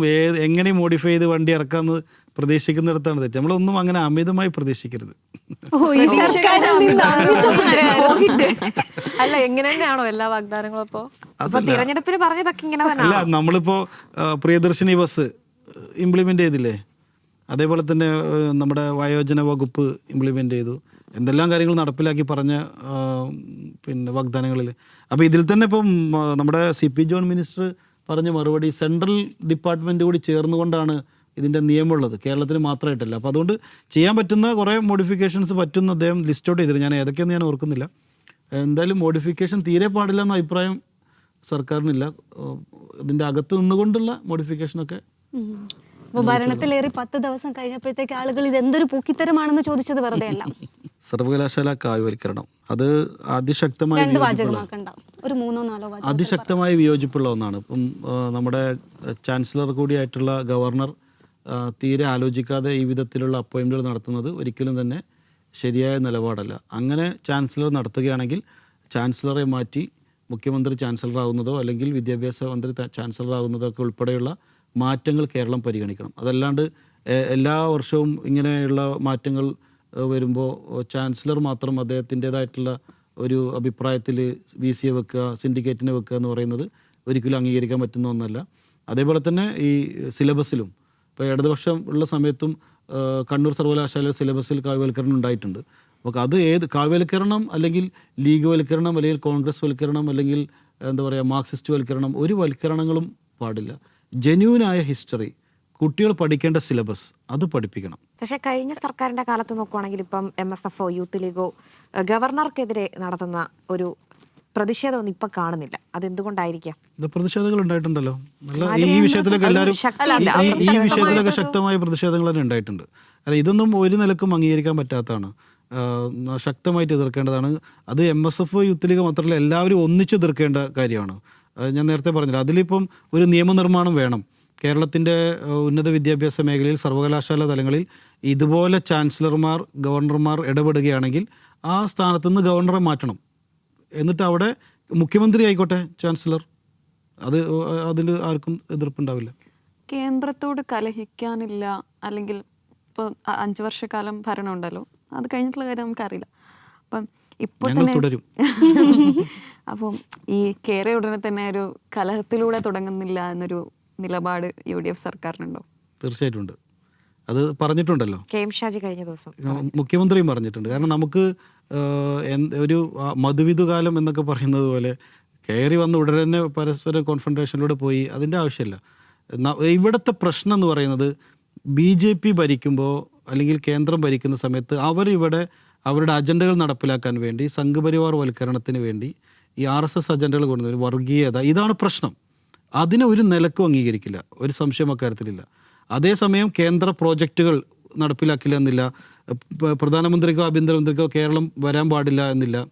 ഇതൊക്കെ ഒരു ഫെഡറൽ വ്യവസ്ഥിതിയിൽ ഒരു സ്റ്റേറ്റും ഒരു സെൻട്രലും തമ്മിലുണ്ടാവേണ്ട എല്ലാ നല്ല ബന്ധങ്ങളും നിലനിർത്തി മുന്നോട്ട് പോകണം. കാരണം കൺസൾട്ടേഷൻ നിരന്തരം വേണ്ടി. ഇപ്പോൾ അല്ല, LDF ഇപ്പം ഈ പറഞ്ഞത് LDF ആയിരുന്നെങ്കിൽ നിങ്ങൾ വെറുതെ ഇരിക്കുമായിരുന്നു. ഏതാ ഇപ്പം ഈ രാവിലെ എഴുന്നേറ്റ ഉടനെ കേന്ദ്രത്തോട് കലഹിക്കാനില്ല എന്ന് പറയുന്ന അല്ല, സാധനം ഇപ്പൊ LDF-കാരും പറയുന്നുണ്ട്, എന്താണോ LDF-കാരും പറയുന്നുണ്ട്, ഞങ്ങളൊരു കുറഞ്ഞൊരു സമയം നിങ്ങൾക്കൊന്ന് വിട്ടുതരികയാണ്, ആദ്യത്തെ 2-3 മാസം എങ്ങനെ പോകുന്നു എന്ന് നോക്കട്ടെ, അതിനുശേഷം ഞങ്ങൾ അഗ്രസീവായ സമരങ്ങളിലേക്ക് പോകുന്നുള്ളൂ എന്നൊക്കെ പറയുന്നുണ്ട്. അപ്പോൾ അത് ഏതൊരു സർക്കാരിനും ഫസ്റ്റ് ഒരു കൂളിംഗ് പീരീഡ് എല്ലാവരും കൊടുക്കും. നിങ്ങൾ ഹണിമൂൺ ഇതുവരെ കഴിഞ്ഞില്ലേ? കഴിഞ്ഞ ദിവസം അത് സഭയിൽ ഉന്നയിച്ചിട്ടുണ്ടായിരുന്നു. ഹണിമൂൺ കാര്യങ്ങളൊന്നും പുറത്തറിയിട്ടില്ല. പിന്നെ സിനിമകളൊക്കെ കാണാറുണ്ടോ? എന്താ അങ്ങനത്തെ ടേസ്റ്റുകൾ? ഞാൻ സെലക്റ്റീവാണ്, എല്ലാ സിനിമയും കാണാന്നുള്ളതില്ല.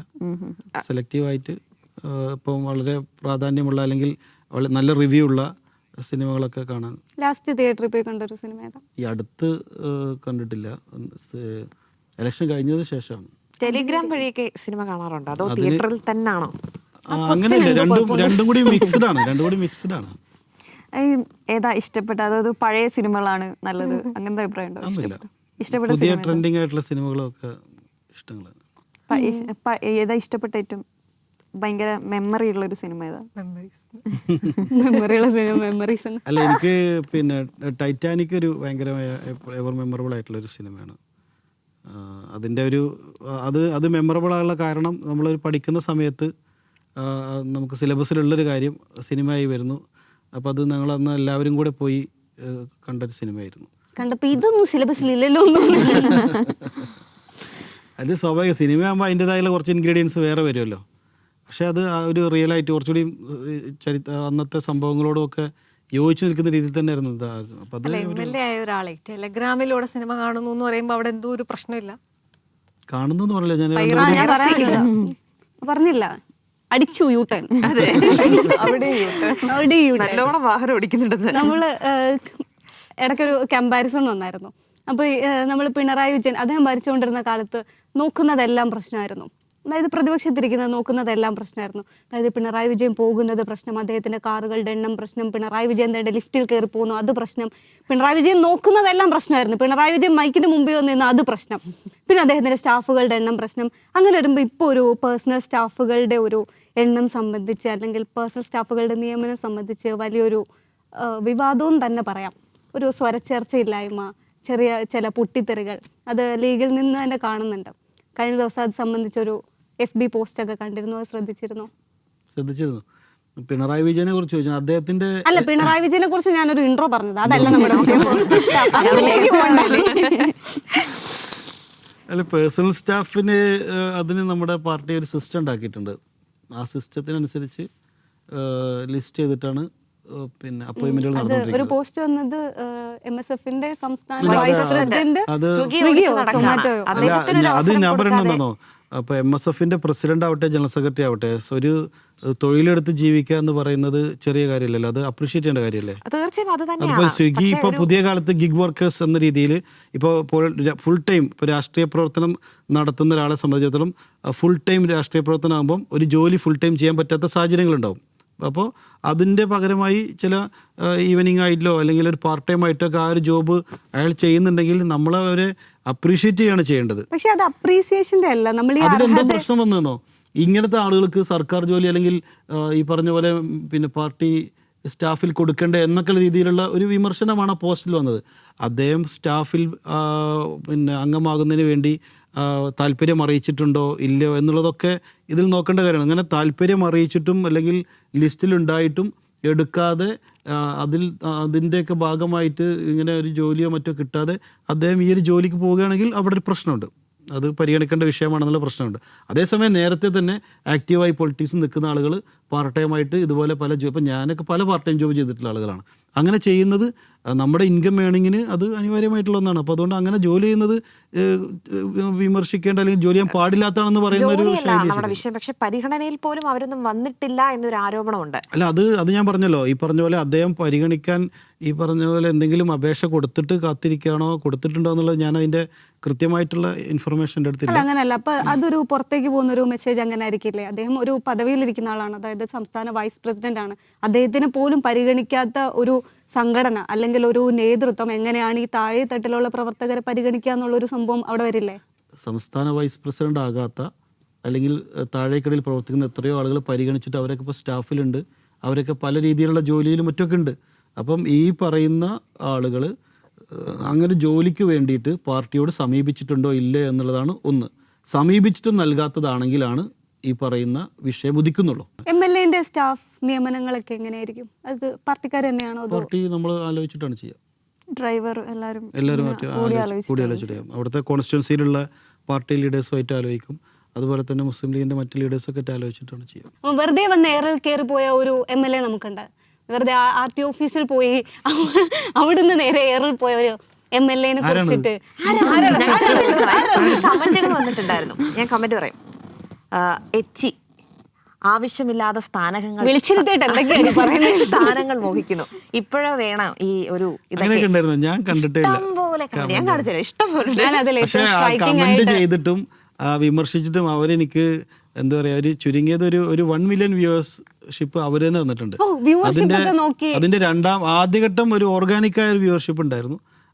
അതിനുശേഷം അത് കുറച്ചുകൂടി റീച്ചാക്കി തന്നതിന് കമന്റ് ചെയ്ത എല്ലാവർക്കും പ്രത്യേകമായി ശ്രദ്ധിച്ചത് ആ ഡ്രസ്സിങ് ആട്ടോ. ഞാൻ ആക്ച്വലി ആ ഡ്രസ്സിങ് ശ്രദ്ധിക്കുന്നത് അപ്പോഴാണ്. അതായത് നമ്മളൊരു പരമ്പരാഗതമായ MLA-മാരുടെ സ്റ്റൈലിലല്ലല്ലോ അവിടെ വന്നത്. അതാണ് അതിന്റെ പ്രശ്നവും. ഈ ആളുകൾ മുഴുവൻ അസൂയ കണ്ടിട്ട്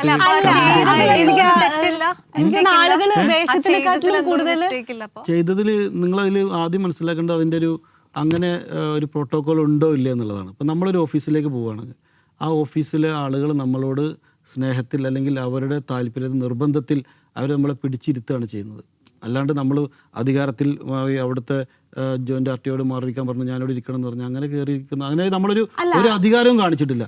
ഞാൻ ചെല്ലുന്ന സമയത്ത് ഞാൻ പലപ്പോഴായിട്ട് ഞാനിവിടെ ഇരുന്നോളാം എന്ന് പറഞ്ഞിട്ടും എല്ലാവരും കൂടി ഒന്നിച്ച് നിർബന്ധിച്ച് പലവട്ടം നിർബന്ധിച്ചപ്പോൾ ഞാൻ ഇരുന്നത്. പക്ഷെ അങ്ങനെ ഇരുന്നു പോയി. പക്ഷെ അത് പല ആംഗിളിൽ നിന്നും ആ വീഡിയോ എടുത്താ ഡയലോഗ് ഇട്ട് പുറത്തോട്ട് വന്നപ്പോഴത്തേക്ക് ശ്രമിച്ചതാണോ? അല്ല, അത് ഇങ്ങനെ പ്രതീക്ഷിച്ച് ചെയ്ത സംഭവം അല്ല. അത് ഈ പറഞ്ഞ പോലെ നമ്മുടെ സോഷ്യൽ മീഡിയയിൽ വർക്ക് ചെയ്യുന്ന നമ്മുടെ സുഹൃത്തുക്കൾ അവർ അതിനെ ഈ രീതിയിൽ ചെയ്തു. നേരത്തെ കടുന്നലുകൾ എന്നൊക്കെ പറഞ്ഞുകൊണ്ട് ഇടതുപക്ഷത്തിൻ്റെ ഒരു ശക്തമായൊരു സോഷ്യൽ മീഡിയ ടീമുകളുണ്ടായിരുന്നു. അവർക്ക് പരാജയപ്പെട്ട് ഈ ഭരണം പോയി ഒന്നും പറയാനില്ലാതെ അവരിങ്ങനെ ആകെ വിഷമിച്ചിരിക്കുമ്പോഴാണ് ഈ വിശന്നിരിക്കുന്ന സിംഹത്തിൻ്റെ അല്ലെങ്കിൽ പുലിയുടെയൊക്കെ മുന്നിൽ ഒരു എന്താ പറയുക ഒരു ഇളമാൻ വന്ന് പെടുന്ന പോലെ ഞാൻ ചെന്ന് പെട്ടത്. അതുകൊണ്ട് എല്ലാവരും കൂടെ കൂടി അല്ല. പക്ഷെ ഇപ്പോഴേ ഈ വന്ന് കമന്റ് ചെയ്യുന്നവരെല്ലാം ഇടതുപക്ഷ ചാപ്പടിച്ച് കൊടുക്കാൻ പറ്റത്തില്ല നമുക്ക്. ജനങ്ങളെല്ലാം വളരെ സൂക്ഷ്മമായിട്ട് നിരീക്ഷിക്കുന്നുണ്ട്. അല്ല, ഞാനതിൽ പൂർണ്ണമായിട്ടും ആ രീതിയിൽ പറയുന്നില്ല. ആളുകൾക്ക് വിമർശിക്കാനുള്ള സ്വാതന്ത്ര്യമുണ്ട്. എൻ്റെ അടുത്തുള്ള തെറ്റുകളുണ്ട്, ഇത് തിരുത്താനും ചൂണ്ടിക്കാണിക്കാനൊക്കെ ഉണ്ട്. ഞാൻ അതിനൊക്കെ പോസിറ്റീവായി കാണുന്ന ആളാണ്. പിന്നെ അതിനുശേഷം ഈ പറഞ്ഞ പോലെ ഞാൻ സ്കൂളിൽ പോയ സമയത്ത് അതുപോലെ തന്നെ മറ്റുള്ള ഓഫീസിൽ പോയ സമയത്തൊക്കെ എന്നോട് അതേപോലെ ഇരിക്കാൻ വേണ്ടി പറഞ്ഞു. ഞാൻ പറഞ്ഞു ഒരു തവണ ഇരുന്നിട്ടുണ്ട്, ഞാൻ ആ ക്ഷീണം തീർന്നിട്ട് നോക്കാന്ന് പറഞ്ഞ് നമ്മൾ ഓരോന്ന് സംഭവിക്കുമ്പോഴാണ് നമുക്ക് കുറച്ചുകൂടി ജാഗ്രത ഉണ്ടാവും. MLA ഫോട്ടോ കാണുമ്പോൾ അതിൽ താഴെ ആളുകൾ ഒഫൻഡഡ് ആവരുത്, അരിപ്രാഞ്ചി അഷ്റഫ് അലി എന്നുള്ളൊരു പേര് ഞാൻ കോൺസ്റ്റന്റ് ആയിട്ട് കാണുന്നുണ്ട്. ആ പേര് സ്ഥിരമായി പോകുന്നുള്ളൊരു ആശങ്കയുണ്ടോ? അതൊക്കെ മാറുന്നേ. അതൊക്കെ ഞാൻ പറഞ്ഞില്ല നേരത്തെ, എന്റെ പ്രവർത്തനം കൊണ്ട് ഞാൻ മാറ്റുമെന്ന് പറയാം. തീർച്ചയായിട്ടും കൊതിക്കറവുകളുള്ള ആളുകൾ കൊടുക്കുന്ന ഓരോരോ കമന്റിനപ്പുറത്തേക്ക് അതൊക്കെ അതിൽ നിങ്ങൾ ശ്രദ്ധിച്ച വേറൊരു കാര്യം, ആ കമന്റിൽ വന്ന ഒരു വിഷയം പിറ്റേ ദിവസം ആകുമ്പോഴേക്ക് പരിഹരിച്ചു കൊടുത്തിട്ടുണ്ട്. RTO എന്തോ ക്യാൻസൽ ചെയ്യുന്നതായിട്ട് ബന്ധപ്പെട്ട്. അപ്പൊ അങ്ങനെ നമുക്ക് ആളുകൾ പറയുന്ന വിഷയങ്ങൾ നമുക്ക് ഞാൻ ഉടൻ തന്നെ ജോയിന്റ് RTO വിളിച്ച് അവരുടെ RC ആ കുട്ടി മരിച്ചതിന് ശേഷം RC ക്യാൻസൽ ചെയ്യാതെ ഒരുപാട് ബുദ്ധിമുട്ടുകളും പ്രശ്നങ്ങളുണ്ട്. അതൊന്ന്. അതേപോലെ തന്നെ കാലതാമസം നേരിട്ട മറ്റൊരു വിഷയം ഉണ്ടായിരുന്നു. 2 പ്രശ്നങ്ങളും പിറ്റേ ദിവസം തന്നെ നമ്മൾ പരിഹരിച്ചു കൊടുക്കാൻ വേണ്ടി റീൽസും വ്യൂസും മാത്രമല്ല നമുക്ക് ഇതും കൂടെ ഉണ്ട്. രാഷ്ട്രീയത്തിൽ ആരാണ് ബെസ്റ്റ് ഫ്രണ്ട്? ആരെയാണ് എന്തെങ്കിലും ഒരു വിഷയം വന്ന് ആദ്യം വിളിക്കുന്നത്? ഇപ്പൊ രാഷ്ട്രീയത്തിൽ PK കുഞ്ഞാലിക്കുട്ടി സാഹിബിനെ വിളിക്കാറ്. ആണോ? കുഞ്ഞാലിക്കുട്ടി സാഹിബ് ബെസ്റ്റ് ഫ്രണ്ടാണ്. പിന്നെ അദ്ദേഹത്തോട് നമുക്ക് ഏത് വിഷയം സംസാരിക്കാൻ പറ്റും. കൃത്യമായ ഗൈഡൻസ് ഉണ്ടാവും, സപ്പോർട്ട് ഉണ്ടാവും, മെൻറ്ററിങ് ഉണ്ടാവും. എല്ലാ അർത്ഥത്തിലും ഒരു ഏത് ചെറിയ ഇപ്പം നമ്മുടെ MSFലുള്ള ഒരു വാർഡിലെ ഭാരവാഹി, പഞ്ചായത്ത് ഭാരവാഹിക്ക് പോലും ഒരു കാര്യം ചെന്ന് കൃത്യമായിട്ട് പറയാൻ, അത് കേൾക്കാനും അതിന് പരിഹാരം ഉണ്ടാക്കാനൊക്കെ ഇപ്പോഴും വളരെ വൈബ്രൻ്റായി നിൽക്കുന്ന ഒരു ലീഡറാണ് കുഞ്ഞാലിക്കുട്ടി സാഹിബ്. ഒരു സംശയം അദ്ദേഹത്തിലില്ല. അന്ന് അങ്ങനെയാണെങ്കിൽ നിയമസഭയിൽ കുട്ടനാട് MLA ലീവിന്റെ കാര്യം പറഞ്ഞപ്പം മുഖ്യമന്ത്രി ഇരുന്നിട്ട് മുഖ്യമന്ത്രി പറയുന്നുണ്ട് അതൊരിക്കലും നടക്കുന്നില്ല എന്ന് പറഞ്ഞ് മുഖ്യമന്ത്രി ഒരു കാരണവശാലും കൊടുക്കില്ല എന്ന് പറയുന്നുണ്ട്. അടുത്ത് കുഞ്ഞാലിക്കുട്ടി സാഹിബാണ് ഇരിക്കുന്നത്. അപ്പോൾ പിന്നീട് കുഞ്ഞാലിക്കുട്ടി സാഹിബിനോട് ഇത് മാധ്യമങ്ങൾ ചോദിച്ചപ്പോൾ പുള്ളിക്കാരൻ പറഞ്ഞത് അല്ല അത് അങ്ങനെയല്ല, പുള്ളി എന്നോട് എന്തോ പറഞ്ഞതാണ് എന്നാണ് പറഞ്ഞത്. അപ്പം നമ്മൾ ഈ സഭാ TV കണ്ടതാണോ അതോ കുഞ്ഞാലിക്കുട്ടി പറഞ്ഞതാണോ TP അഷ്റഫ് അലി വിശ്വസിക്കുന്നത്? കുഞ്ഞാലിക്കുട്ടി സാഹിബ് അതായത് ഞാൻ ആ വിഷയത്തിന്റെ കൂടുതൽ ഉള്ളറകളിലേക്ക് പോയിട്ടില്ല. എന്താണ് സംഭവിച്ചെന്ന് അന്വേഷിക്കാൻ പോയിട്ടില്ല. അതൊരു സംഭവമായി കണ്ടു, കുഞ്ഞാലിസിന്റെ മറുപടിയും കണ്ടു, അതങ്ങനെ വിട്ടു എന്നുള്ളതല്ലാതെ വേറെ കുറേ തിരക്കിൻ്റെ മറ്റിടയിൽ അതിലേക്ക് കൂടുതൽ പറഞ്ഞ അതിന്റെ സത്യം എന്താണ്, അല്ലെങ്കിൽ അതിൽ ആരുടെ തെറ്റ്, ആ രീതിയിലേക്ക് ഞാൻ ചകഞ്ഞു പോയിട്ടില്ല. പറഞ്ഞത് കേട്ടായിരുന്നോ? ആ വീഡിയോ കണ്ടിരുന്നോ? വീഡിയോ പിന്നീട് കണ്ടത്. ആ സമയത്ത് നമ്മളാരും ശ്രദ്ധയിൽപ്പെട്ടിട്ടില്ല. ഇതിപ്പോൾ നമ്മൾ ആരോഗ്യമന്ത്രി സഭയിൽ പറഞ്ഞ പോലെ ഒരു ഹണിമൂൺ പീരീഡ് കിട്ടിയിട്ടില്ല ആക്ച്വലി ഈ സർക്കാരിന്. വന്നപ്പോൾ മുതൽ വിവാദങ്ങളും പ്രശ്നങ്ങളും അങ്ങനെ പോവാണല്ലോ. അപ്പം ഒരുപാട് വിഷയങ്ങളിൽ കോംപ്രമൈസ് ചെയ്യേണ്ടി വന്നു തോന്നിയിട്ടുണ്ട്. അപ്പം കോംപ്രമൈസ് അല്ല, അപ്പോൾ സണ്ണി ജോസഫിൻ്റെ പേഴ്സണൽ സ്റ്റാഫ് നിയമനം അടക്കമുള്ള വിഷയങ്ങളിൽ തെറ്റിതിരുത്തേണ്ടി വന്നു. ആ തരത്തിലുള്ള യൂട്ടേൺ അടികൾ ഉണ്ടായിട്ടുണ്ട്. അങ്ങനെ ഒരു കോംപ്രമൈസ് ചെയ്യേണ്ടി വന്നു തോന്നിയിട്ടുണ്ട്. അല്ല, ചിലതൊക്കെ സ്വാഭാവികമായിട്ട് വിമർശനം ഉണ്ടാകുമ്പോൾ അത് അദ്ദേഹം തന്നെ അദ്ദേഹത്തിൻ്റെ ഒരു മൊറാലിറ്റിയുടെ ഭാഗമായിട്ട് ഇപ്പോൾ ഒരു അളിയനെ PS ആക്കി വെക്കുക എന്ന് പറഞ്ഞാൽ പിന്നീട് അത് പലപ്പോഴായിട്ട് ഈ ബന്ധു നിയമനമൊക്കെയായി ബന്ധപ്പെട്ട ആരോപണങ്ങളുണ്ട്. അപ്പോൾ ആദ്യം അത് മാറ്റിക്കഴിഞ്ഞാൽ പ്രശ്നമില്ലല്ലോ. അപ്പോൾ അങ്ങനെയുള്ള അവരുടേതായിട്ടുള്ള ചില പേഴ്സണലായിട്ടുള്ളൊരു തിരുത്തലുകളാണ്. ഓക്കെ, ഇപ്പം നമ്മൾ ചെറുതായിട്ടൊന്ന് ലൈറ്റ് ആക്കുവാണെങ്കിൽ ഫുട്ബോളിലോട്ട് വരാം, വേൾഡ് കപ്പിലോട്ട്. അപ്പം രാവിലെ എഴുന്നേറ്റ് ഈ കളിയൊക്കെ കാണാറുണ്ടോ? ഞാൻ രാവിലെ കളി 3 മണിക്കുള്ള ബ്രസീലിൻ്റെ കളി കാണാൻ, ഞാനിപ്പോൾ താമസിക്കുന്നത് മലപ്പുറത്താണ്, കൊണ്ടോട്ടിയിൽ താമസം മാറാനിരിക്കുന്നേ ഉള്ളൂ. അതിന് ഞാൻ സ്വന്തം ഡ്രൈവ് ചെയ്ത് വന്ന് നമ്മുടെ MLA ബോക്സിലിരുന്ന് കളി കണ്ട് തിരിച്ചു പോയിട്ടുണ്ട്. അതുപോലെ തന്നെ ഇവിടെയുള്ള സമയത്തൊക്കെ പരമാവധി അവിടെ വന്ന് ഇരുന്ന് ആ വൈബിൽ തന്നെ കളി കാണാൻ പരമാവധി ശ്രമിക്കാറുണ്ട്. മെസ്സിനെ അത്രത്തോളം മെസ്സി ഫാൻ എന്ന് പറഞ്ഞില്ല. ആ രീതിയിൽ എനിക്കിഷ്ടം റൊണാൾഡോയാണ്. ഒരു ടീം എന്ന രീതിയിൽ എനിക്കിഷ്ടം അർജന്റീന. നമ്മള് പിന്നെ ഓരോ ആളുകളുടെയും പെർഫോമൻസ് അനുസരിച്ചാണല്ലോ. മെസ്സിയോട് നമുക്ക് നല്ല ഇഷ്ടമാണ്. പക്ഷെ മെസ്സിയേക്കാൾ കുറച്ചുകൂടി പെർഫെക്ഷൻ ആയിട്ട് തോന്നിയിട്ടുള്ളതും കുറച്ചുകൂടി ഒരു ഇഷ്ടം തോന്നിയിട്ടുള്ളത് എനിക്ക് റൊണാൾഡോയുടെ. ആർക്ക് കപ്പ് കിട്ടണം എന്നാണ് ആഗ്രഹം? അത് അർജന്റീന കിട്ടണം. അപ്പൊ മെസ്സിക്കൊന്നും കിട്ടിയില്ല, ഇനി റൊണാൾഡോ അവസാനിക്കുന്നതൊക്കെ ആണ്. പക്ഷെ ഒരു ടീം എന്ന രീതിയിൽ നമുക്ക് അർജന്റീന ജയിക്കണം എന്നുള്ളതാണ്. അർജന്റീന ഗോൾ അടിച്ച സൂയി എന്നാണ് പറയാ. നല്ലപോലെ പ്രോത്സാഹിപ്പിക്കും. എല്ലാ കളിയും കാണോ അതോ? ഇല്ല, അങ്ങനെ എല്ലാ കളിയും കാണാൻ പറ്റാറില്ല. പരമാവധി അതേസമയം ഓരോ കളിന്റെ അപ്ഡേറ്റ്സും കാര്യങ്ങളും ഒക്കെ അറിയാൻ ശ്രമിക്കാറുണ്ട്. രാഷ്ട്രീയത്തിന് പുറത്ത് ആരാണ് TP അഷ്റഫ് അലി? കുടുംബത്തിലും അതുപോലെ തന്നെ സുഹൃത്തുക്കൾക്കിടയിലൊക്കെ എപ്പോഴും നമ്മൾ ആ രീതിയിൽ സമയം കണ്ടെത്തി അതിനൊക്കെ പ്രാധാന്യം കൊടുത്തുകൊണ്ട് തന്നെ പോകണമല്ലോ. അപ്പോൾ ആ രീതിയിൽ തന്നെ. അല്ല, ഒരു ദിവസം രാഷ്ട്രീയം എന്ന് സ്വിച്ച് ഓഫ് ചെയ്ത ആരാണ് അഷ്റഫ് അലി? നല്ല എന്താ പറയുക, മക്കൾക്കിടയിൽ നല്ല ഉപ്പയായും ഭാര്യയ്ക്കിടയിൽ ഭർത്താവായും സുഹൃത്തുക്കളെ നല്ല സുഹൃത്തായൊക്കെ വളരെ സജീവമായിട്ടുണ്ടാകാൻ ആണ് ശ്രമിക്കാറുള്ളത്. അത് റേറ്റ് ചെയ്യേണ്ടത് ഞാനല്ല, ഒപ്പമുള്ള മറ്റുള്ളവർ. ഹോബീസ് എന്തൊക്കെയാണ്? അല്ല, ഞാൻ പ്രധാനമായിട്ടും ഈ പറഞ്ഞ പോലെ തിരക്കുകളൊന്നും ഇല്ലെങ്കിൽ പരമാവധി ഇങ്ങനെ മ്യൂസിക് കേൾക്കാൻ ഇഷ്ടമാണ്. അതേപോലെ തന്നെ വായിക്കാൻ ഇഷ്ടമാണ്. പിന്നെ സോഷ്യൽ മീഡിയയിൽ കുറച്ചുകൂടി നല്ലപോലെ എന്തൊക്കെയാണെന്നുള്ളതിനെ കുറിച്ചുള്ള റിവ്യൂകളൊക്കെ എടുക്കുക. മക്കളൊക്കെ ആയിട്ട് ഫാൻ ഫൈറ്റ് ഉണ്ടാവുമോ? ലോകകപ്പൊക്കെ ഭയങ്കര ഫൈറ്റാണ്. അവരെല്ലാവരും പോർച്ചുഗലാണ്. ഭാര്യയും 3 മക്കളുണ്ട്, 3 പേരും എല്ലാവരും പോർച്ചുഗലാണ്. ഞാൻ ഈ പറഞ്ഞ പോലെ അർജന്റീന ആയതുകൊണ്ട് അതിൻ്റെ ഭയങ്കരമായ പ്രശ്നങ്ങൾ. ഇപ്പോൾ റൊണാൾഡോന്റെ കാര്യത്തിൽ നിങ്ങളൊരു ഇതിലെത്തും, സമരസപ്പെടും. പക്ഷെ അത് അവര് പിന്നെ അവര് കൂട്ടൂല. ആണല്ലേ? ഇങ്ങനെ ഒരു ആരാധകനെ ഞങ്ങൾക്ക് വേണ്ട. അവര് അർജന്റീന നിന്നാ മതി എന്നാ പറയാറ്. ഇങ്ങോട്ട് വരണ്ടാന്ന്. ആരാധിക പാടൂ.